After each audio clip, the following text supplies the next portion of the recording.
So ఆ విధంగా ఒక రకంగా శారీరకమైన ఆరోగ్యం మీద దాని ప్రభావం చూపిస్తుంది కదా. ఇంకొకటి మానసికమైనటువంటి ఆరోగ్యం మీద ప్రభావం చూపిస్తుంది.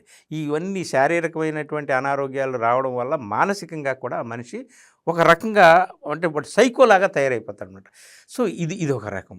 ఇంకొకటి ఏమిటంటే ఇట్లాంటి సినిమాలు చూడడం వల్ల మనకి నిజంగా జరిగేటటువంటి ఘోరాలు, నేరాలు, నేర ప్రవృత్తి, హింసా ప్రవృత్తి వీటి పట్ల మనం ఆ మానవత్వం అనేటటువంటిది మనలో క్రమక్రమంగా తగ్గిపోతూ ఉంటుంది.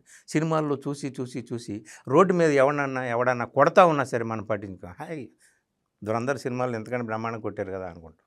అంతే తప్ప అన్యాయం పట్ల న్యాయంగా స్పందించడము, బాధితుల పట్ల న్యాయంగా స్పందించడము, లోకంలో జరుగుతున్న అణిచివేతలు, అక్రమాల పట్ల స్పందించడం కూడా పోతుందన్నమాట. ఇది చాలా పెద్ద ఇంపాక్టు. ఇట్లాంటి సినిమాలు చూసి మనుషులకి న్యాయానికి అన్యాయానికి మధ్య తారతమ్యం కూడా తెలుసుకోకుండా మనుషులు తయారుతారు. చూడండి, ఒక సినిమా తీస్తున్నాము, నాకు ఇన్ని కోట్లు చేసింది, ఇంత పెద్ద బ్రహ్మాండమైన ప్రచారం చేసుకుంటారు, ప్రోపగాండా చేసుకుంటారు కదా. కానీ ఆ సినిమా వల్ల వాళ్ళకి డబ్బులు వస్తున్నాయి, కానీ మొత్తం ఓవరాల్గా సమాజం మీద ఎంత ఇంపాక్ట్ చూపిస్తుంది ఇది అనేటటువంటిది చూడాలి. మీరు ఏదైనా చేయండి, దేశభక్తి గురించి చెప్పండి, ఉగ్రవాదం గురించి చెప్పండి, నేరస్తుల గురించి, అండర్గ్రౌండ్ డాన్స్ గురించి చెప్పండి, ఏదైనా చెప్పండి. కానీ పిల్లల్ని, పెద్దల్ని, అందరినీ కూడా భయభ్రాంతులను చేసేటటువంటి ఇంత హింస అవసరమా? ఇంత హింస ఒకప్పుడు చూపించలేదే, ఇప్పుడు గ్రాఫికల్గా చూపిస్తున్నారు, యానిమేషన్స్లో చూపిస్తున్నారు, ఇట్లా చూపిస్తున్నారు. ఇది కరెక్ట్ కాదు. మనిషిని రకరకాలుగా కృంగదీస్తుంది అన్నమాట. అంటే సోషల్ ప్రాబ్లం యాక్చువల్గా నరకం ఎక్కడో లేదు, సినిమాల్లో ఉందని నేను చెప్పానే అదొకటి. ఇదొక మేజర్ సోషల్ ప్రాబ్లమ్గా పరిణమిస్తుంది మన ఇండియన్ సినిమాలు. ఇంటర్నేషనల్ సినిమాలు ఎట్లా ఉన్నాయో తెలియదు, కానీ ఇండియన్ సినిమాలో మాత్రం మన సౌత్ ఇండియన్ సినిమాలు ఎట్లాగే ఉన్నాయి, మొత్తం బాలీవుడ్ ఎట్లా ఉంది, అన్నీ ఇలా తయారవుతున్నాయి అన్నమాట. సో ఇప్పుడు యాక్సెప్టెన్స్ గురించి ఎలాగో మాట్లాడుకున్నాం కాబట్టి ఇంకో 2 ఫ్యాక్టర్స్ కూడా మనం డిస్కస్ చేయాలి. ఒకటి ఎంకరేజ్మెంట్ అండ్ ఇంకోటి ఎక్స్పెక్టేషన్స్. సో ఈ రెండు ఎందుకు అడుగుతున్నానంటే, ఇప్పుడు రీసెంట్ సిబిఎఫ్సి డేటా ప్రకారం కూడా Telugu industry produced one of the highest number of A-rated movies, అంటే అడల్ట్ కేటగిరీ సర్టిఫికేట్ మూవీస్ అనమాట. సో దీంట్లోకి మనకి వైలెన్స్ వస్తుంది, వేరే ఇంటెన్స్ థీమ్స్ కూడా అన్నీ యాడ్ అవుతాయి. సో మనం ఇప్పుడు ఎక్స్పెక్టేషన్స్ అండ్ ఎంకరేజ్మెంట్ గురించి ఆలోచిస్తే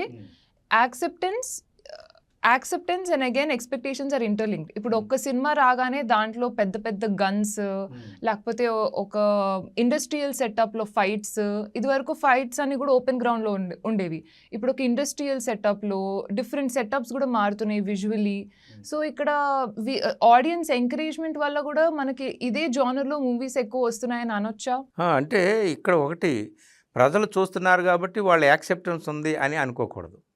మీరు తీస్తున్నారు కాబట్టి వాళ్ళు చూస్తున్నారు. ఇంకొక దిక్కు లేకపోతే ఏంటంటే, నేను ఒక గోర్కీ అనే మహారచయిత, రష్యన్ రచయిత ఉన్నాడు, ఒక కథలో రాస్తాడు, మనిషికి దాహం వేస్తుంది కదా, ఆ దాహం వేసినప్పుడు మంచినీళ్ళు దొరకకపోతే మురికి నీళ్ళు దొరికితే ఆ మురికి నీళ్ళే తాగుతాడు. సో మన సినిమా విషయంలో కూడా ఇదే వర్తిస్తుంది.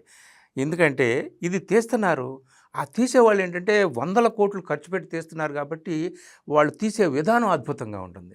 గొప్ప గొప్ప నటులను పెట్టుకుంటారు, వాళ్ళకు పెద్ద పెద్ద రెమ్యూనరేషన్స్ ఇస్తారు, కోట్లలో రెమ్యూనరేషన్స్ ఇస్తారు. వాళ్ళ ఫోటోగ్రఫీ, వాళ్ళ పాటలు, వాళ్ళ సంభాషణలు, వాళ్ళ టెక్నాలజీ అంతా కూడా అద్భుతంగా ఉంటుంది, హై రేంజ్లో, హై ఎండ్లో ఉంటాయన్నమాట.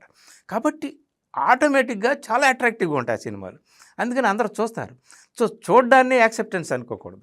యాక్సెప్ట్ చేస్తున్నారు, ఎంకరేజ్ చేస్తున్నారు కూడా అని కూడా అనుకోవద్దు.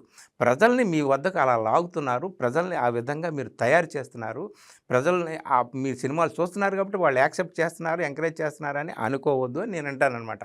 అది వాళ్ళు చూడడం వేరు. It is not at all acceptance, it is not at all encouragement.